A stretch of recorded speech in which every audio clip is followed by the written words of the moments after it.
Got it. You like me to completely rewrite the story in new words, but keep the same plot, emotions, and dramatic arc, right? I can do that, giving a fresh voice, sharper phrasing, and a smooth narrative flow. Here's a rewritten version, entirely in different words. I never imagined a single sentence could shatter my marriage. But one quiet evening, there she was at the kitchen counter, sipping wine as if nothing were out of place. When she said it so casually, I almost laughed. I think we should try an open marriage. The words slid from her mouth like a rehearsed line, polished and deliberate. For a moment, I waited for the smirk, the wink, the admission it was all a joke. But she didn't laugh. She swirled her glass, lifted a brow, and looked at me as though she were teaching me about a world I wasn't advanced enough to understand. Mature, she called it. Mature, as if my refusal to let her sleep with strangers would make me small, old-fashioned, unevolved. I smiled faintly, though my chest thudded and my palms dampened against the table. If that's what you want, I said evenly, then fine. She sighed with relief, smug in my composure. What she didn't notice was a storm behind my calm, the fury that had already broken loose inside me. What she didn't realize was that her game had cracked open a door I would never close again.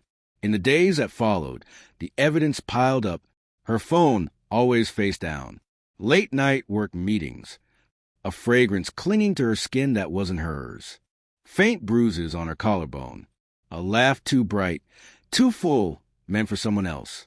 I said nothing. I let her think I was a pliant husband, too spineless to protest. But I was watching, and I was waiting. At a neighborhood barbecue, I caught two women whispering.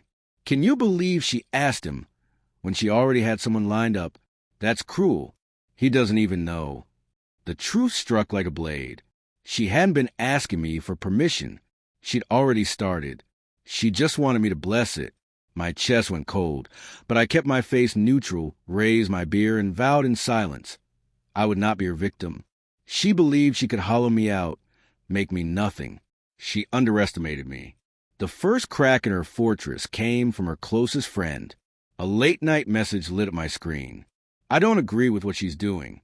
You don't deserve this. I stared at the words while my wife slept beside me, reeking of cologne that wasn't mine. Finally, I typed, "Thank you." The reply was immediate. You're not crazy. She's selfish. I see it.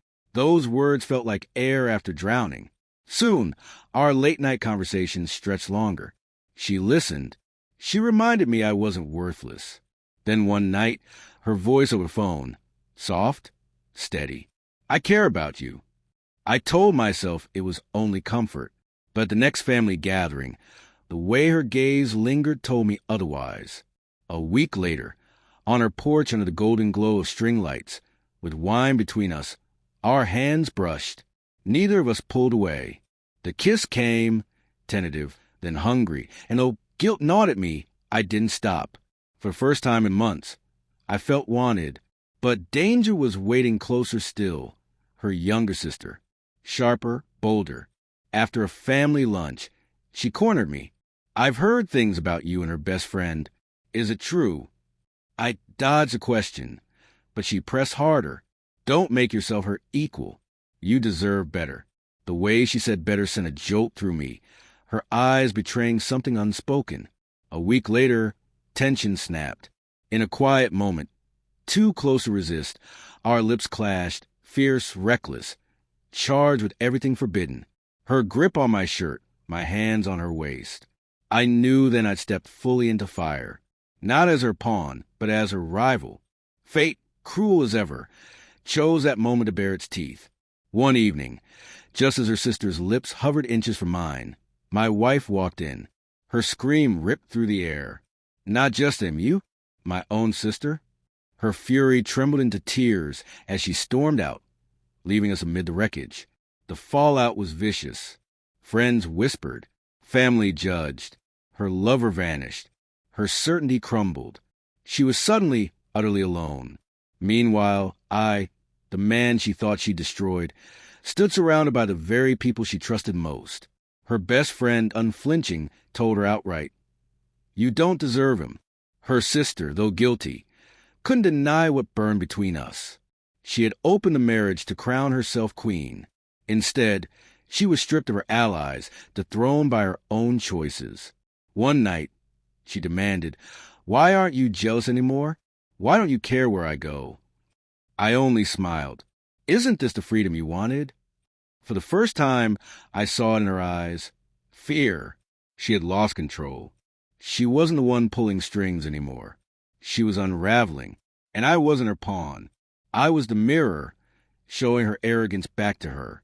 Nights once given to her affair became hours of whispered calls with her best friend. Afternoons burned with stolen fire from her sister's lips. And in that chaos, clarity struck me. She had tried to humiliate me, make me crawl. Instead, she pushed me into the arms of those she thought were hers. She built her own downfall, and I walked away not broken but awake. She asked for an open marriage. I gave her one, just not the version she had in mind, because in the end, she lost everything. And I gained the one thing she never imagined I'd hold again: power.